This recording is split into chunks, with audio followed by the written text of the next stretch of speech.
Welcome to Revolution Against Evolution. I'm your host, Doug Sharp. I'm your co-host, Rich Gear, with you, and we're basically going to examine a new book that's come out by Dewitt called "Unraveling the Origins Controversy." It's pretty. Doug, you bought this book in South Africa? Yeah, we remember when we were speaking at that seminar in I didn't remember you picking that up. Yeah. I picked up this book and I paid 100 Rand for it. So it was a Rand is about 17 cents. Yeah. So it was about $17 book. Yeah. But I remember seeing this book there, and I said, "Oh, I know that guy. David Dewitt is his name, and his book is called Unraveling the Origins Controversy." And it's a type of book that I would write.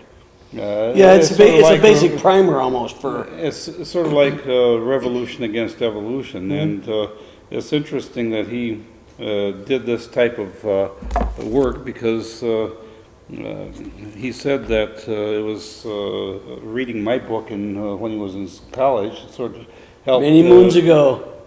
Help inspire him to his job, which is he's now a professor of biology at Liberty University. Oh, I didn't realize that's where he landed at. Okay. So anyway, he's been there for many years, and he's sort of like the chairman of the creation science department there at the Liberty University. So, Doug, this is a basic book, but it's obviously, if you're not familiar with the subject, people who watch our show, we kind of hope you would be a little bit familiar with it, but a lot of people are not. He goes through apparently a lot of different things that touches on many aspects. We've often mentioned this, Doug, that to be a creationist, you have to be a little bit of a generalist. There are people that are specialists in the creation thing, like there are people that are astrophysicists, biologists, geologists, kind of things. But people like us, Doug, we have to be more of a generalist. And this book is for that kind of a person, it seems to me, based on what I'm looking and what I've seen of it. It covers a lot of different subjects. How much in depth does he go into it, Doug? Well, most of the stuff in the book is stuff we've talked about before. So there was a number of things that were new to me, but most of it were stuff that we've talked about many times in our TV shows. So he starts out what difference does a worldview make, and of course that's one of our big premises. I think that's the entire creation movement really got fostered because of the worldviews became so anti-Christian, so anti-hostile to a theistic worldview that eventually people began to examine it, and people who didn't accept that began to find not only alternative but legitimate and very good scientific as well as theological reasons for believing in a creation and also a young Earth, and that was kind of interesting. Right. So, well, anyway, the table of contents tells a lot about what a book is all about, and I'm going to list what the chapters are all about. The first one was what difference does a worldview make? Right. Second one is a different kind of science, and it's talking about creation science. Then it gets into the discussion about what is a day. A day is a day is the title of the chapter. Then he talks about billions of dead things. So it takes off from a lot of what Ken Ham talks about in terms of fossilization. Not so natural selection. And so that talks about the genetics. You don't look a day over 6,000 years. And so it talks about the biblical timeline. Big bang or big bust. It gets into the type of things with cosmological issues. The fossils tell the story. Image of God or planet of the apes. Not by chance. Life from life, and then evangelism in Athens. So talk about Paul and Mars Hill? Right, Mars Hill evangelism. Okay. And so this is the essence of the book. It's going through like I said, it's a broad brush approach to the creation evolution movement. And most people probably have not read much about the creation evolution movement. The people, man on the street. If you want to know something about what the creation evolution issue is all about, this is a good book to pick up. And again, it's Unraveling the Origins Controversy, and the The publisher is Creation Curriculum, and I think it's probably published by Liberty University. Oh, yeah, okay. In-house book. Yeah, university do that all the time. And so that's the purpose of it. It answers some of the more challenging questions on the origins debate. And what I like to see is that he'll explore both sides of each point of view. So he'll have a paragraph that goes down through the evolutionary point of view, and then he explores the creationary answer to it. He does this with also the day-age theory, the gap theory, and we'll get into that. When you get into, yeah, those are more theological things that are compromises with the long ages. Anyway. Then he defines the difference between empirical and historic science, or forensic science. And that's a good issue to talk about, because if you have something that you're looking at right in the here and now, you're doing an experiment on it, you can repeat it, you can test it, and you can change the parameters and figure out what it's doing. And testable, repeatable, observable, that's falsifiable. That's empirical science. Historical or forensic science is what you're taking something and you find in the present, but you're speculating about what happened to it in the past based upon what you find in the present. Right, and we're not here to say that that cannot have any legitimacy. It does, but the parameters and the way it's interpreted are much differently.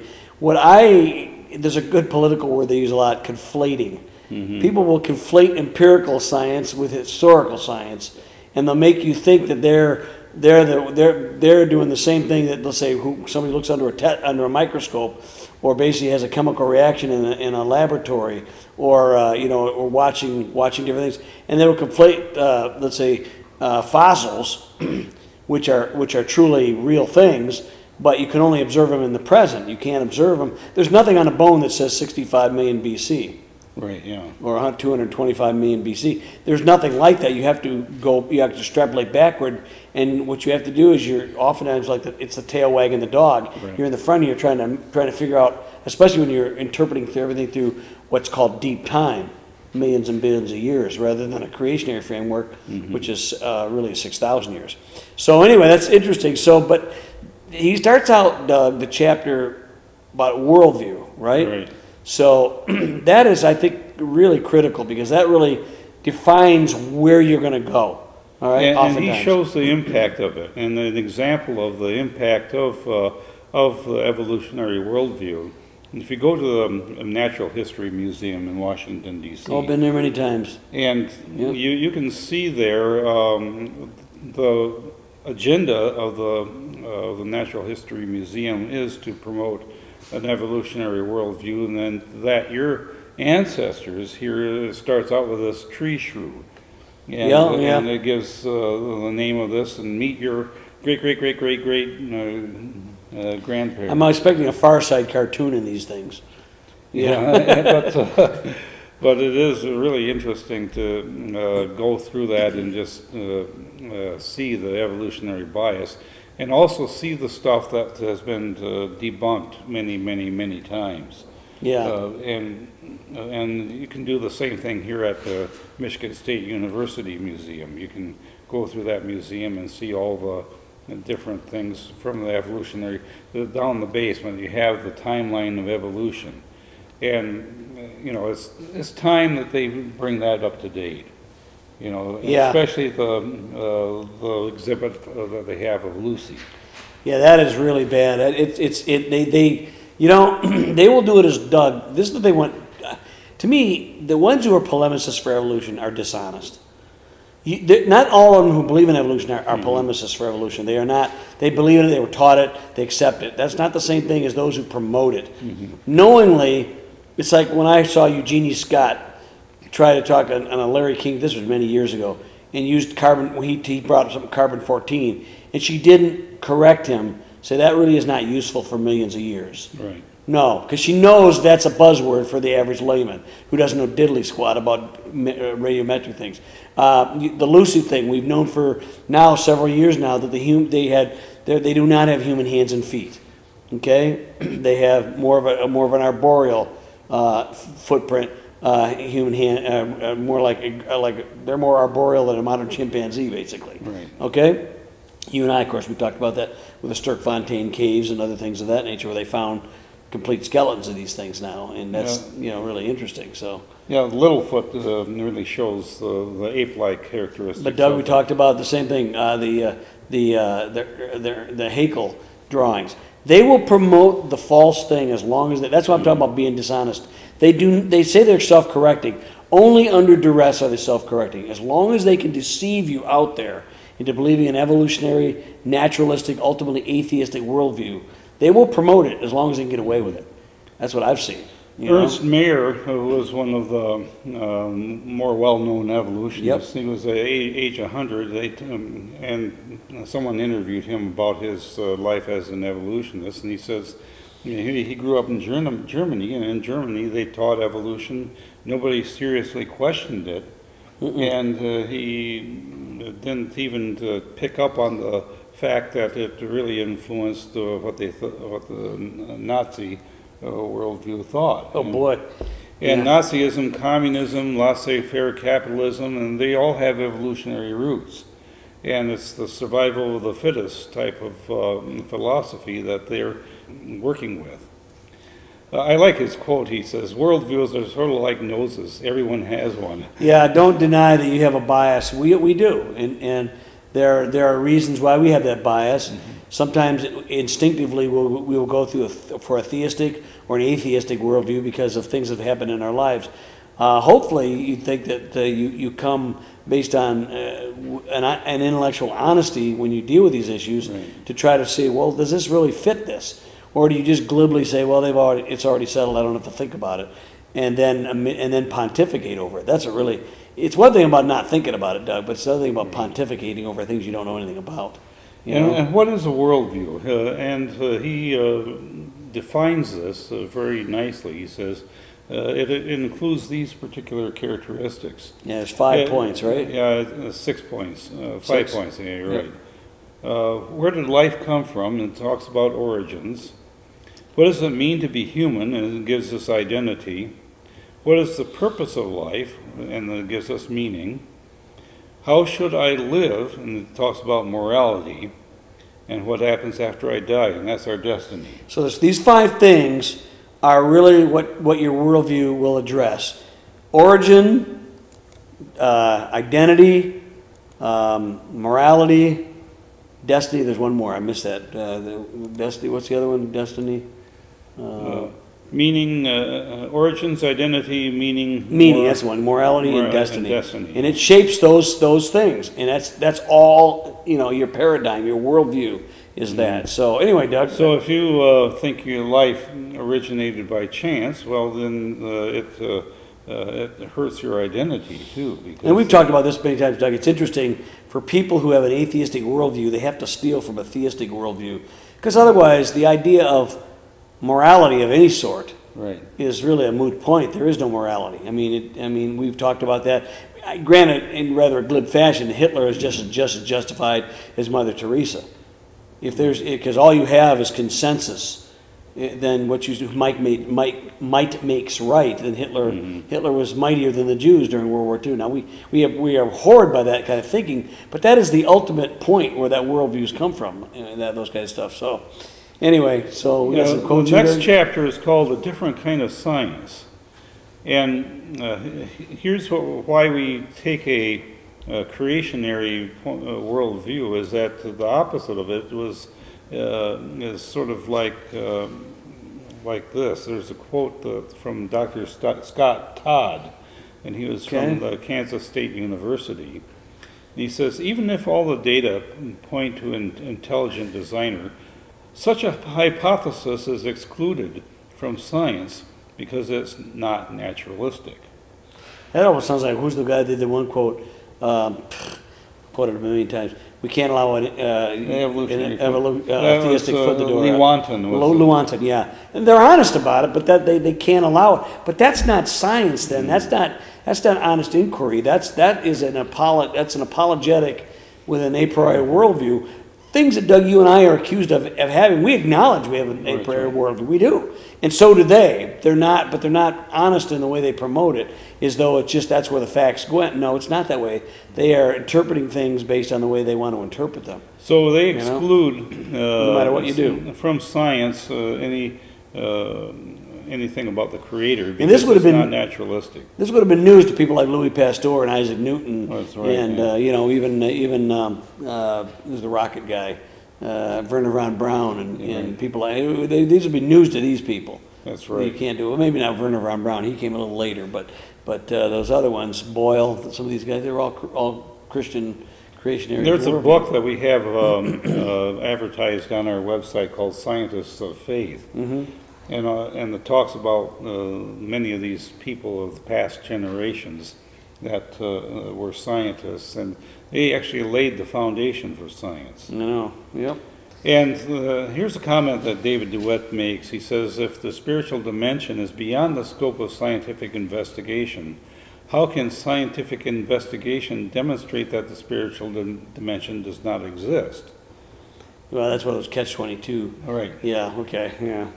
So if they exclude that you can't even investigate creation or stuff because it's not scientific, then how can you say from a scientific point of view? Ken Ham and John Morris and others, Ken is most notable, say, look, whether you're have a creation worldview or an evolutionary worldview, you have to examine the same.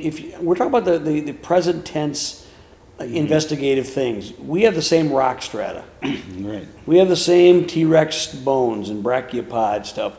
We have the same genetic DNA and stuff we can examine. We have the same chemical reactions. We have the same stars. We look at everything. Everything is the same stuff. We don't look at different evidences. Right. It's just that we come out with an entirely different. But more importantly, when you get right down to it, you go, well, how do I know which one to pick? I said, well, I am convinced the theistic one is the correct one. I think the facts line up with it much better. I think part of it has to do with things we instinctively know are true. Morality does have a basis in human existence. Mm-hmm. Morality does have a basis for it. Where does that come from? Especially since most of us break it.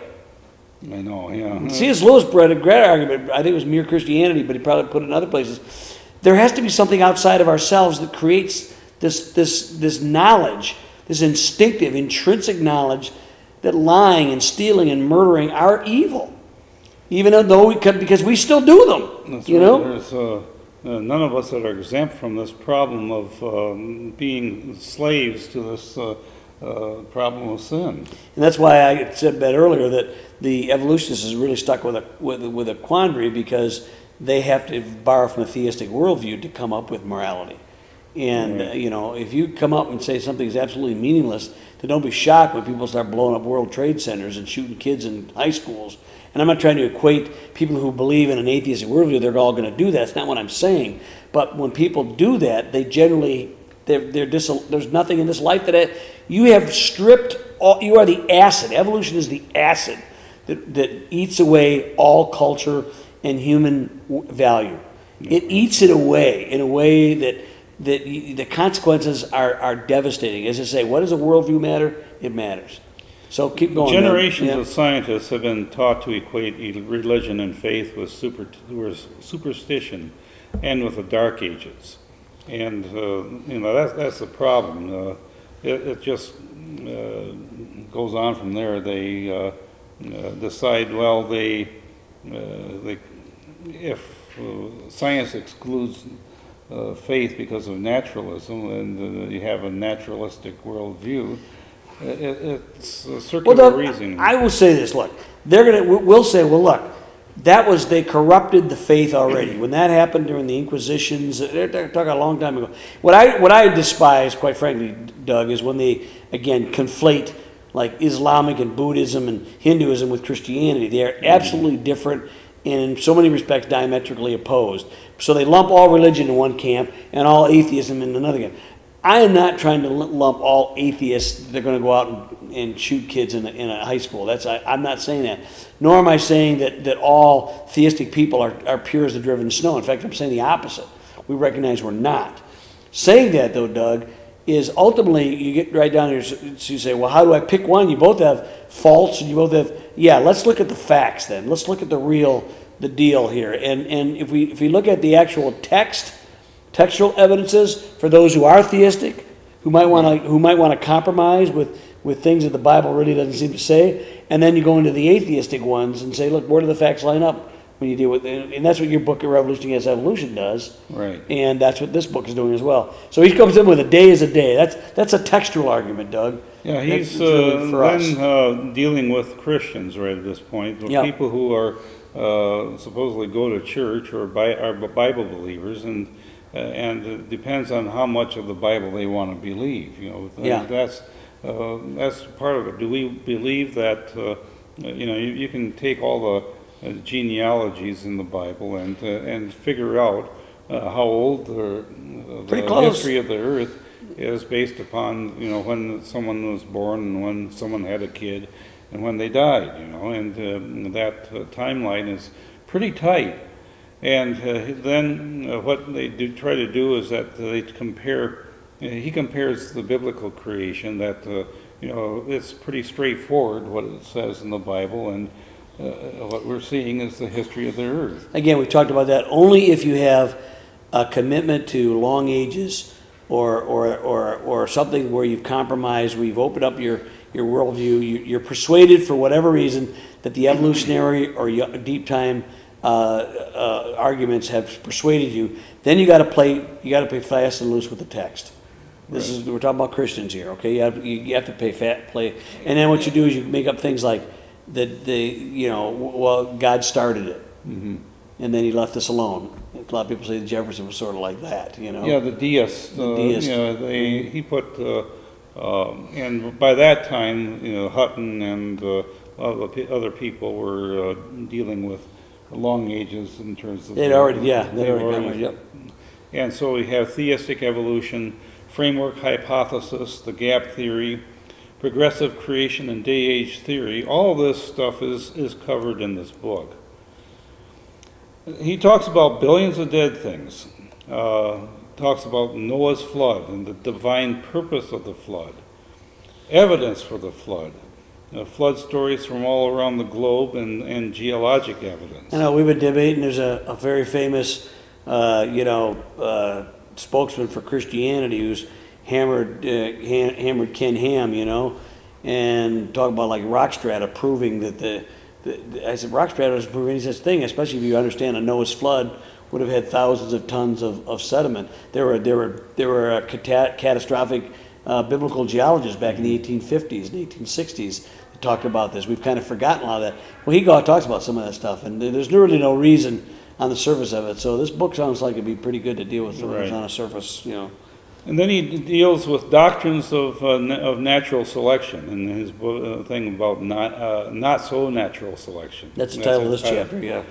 He deals that there's doctrinal statements that scientists make. There's one called essentialism, and that's Plato's idea that individuals were only shadows of a spiritual form. And that's sort of what got things started with evolutionary thinking. So I've never heard of existentialism. I've never heard of it. Essentialism. Interesting. Okay. Yeah. Uniformitarianism, which means what we see now, the way it. By the way, anybody who believes in the Big Bang doesn't believe in uniformitarianism. Right.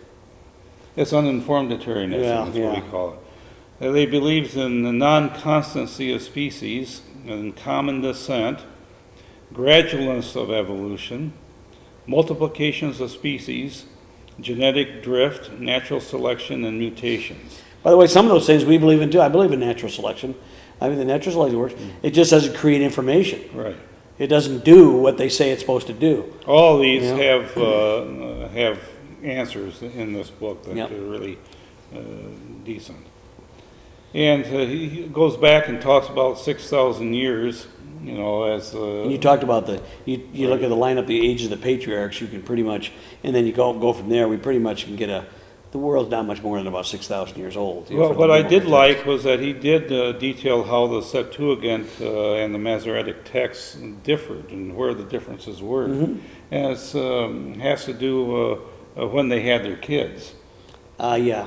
And They usually had it about 100 years, but there's a couple of Yeah. them that are different. And but you get some problems with the Septuagint and the chronologies. That's again a textual thing. Not you're Right. not. It doesn't really affect deep time. They both of them have fairly short time. You know. anyway, we don't have time to go get into all of the chapters. It's just but you can here's see what it's a they are. good roller coaster ride. Right. An overview for thing. Yeah. Big Bang or Big Bust, the fossils tell the story, Image of God or Planet of the Apes, and that's where he went into the idea that he talked about the Planet of the Apes movie, and a lot of the things that were particularly disturbing of the apes taking a human child as a pet, you know, Oh yeah. Well. and Not by Chance, Life from Life, Evangelism in Athens. And so these are the chapters that he brings forth there. And of course, the evangelism in Athens has to do with Paul's teaching about the unknown God. Yeah. That was, he started out on Mars Hill from a point of view of the pagan who really didn't know anything about God at all, and so. Unlike Peter, who was speaking to the Jews, he was speaking to the pagans. Now, Doug, all said and done, would you recommend this book for the audience to read? Oh, certainly. This would be a great book, even if you're totally familiar with the creation point of view. This is a good book to actually give out to somebody. It's also a good book to introduce somebody to the whole creation evolution argument. And good. Like I said, I learned a few things out of the book, and I think that's something I would totally recommend. We'll see you next time on Revolution Against Evolution.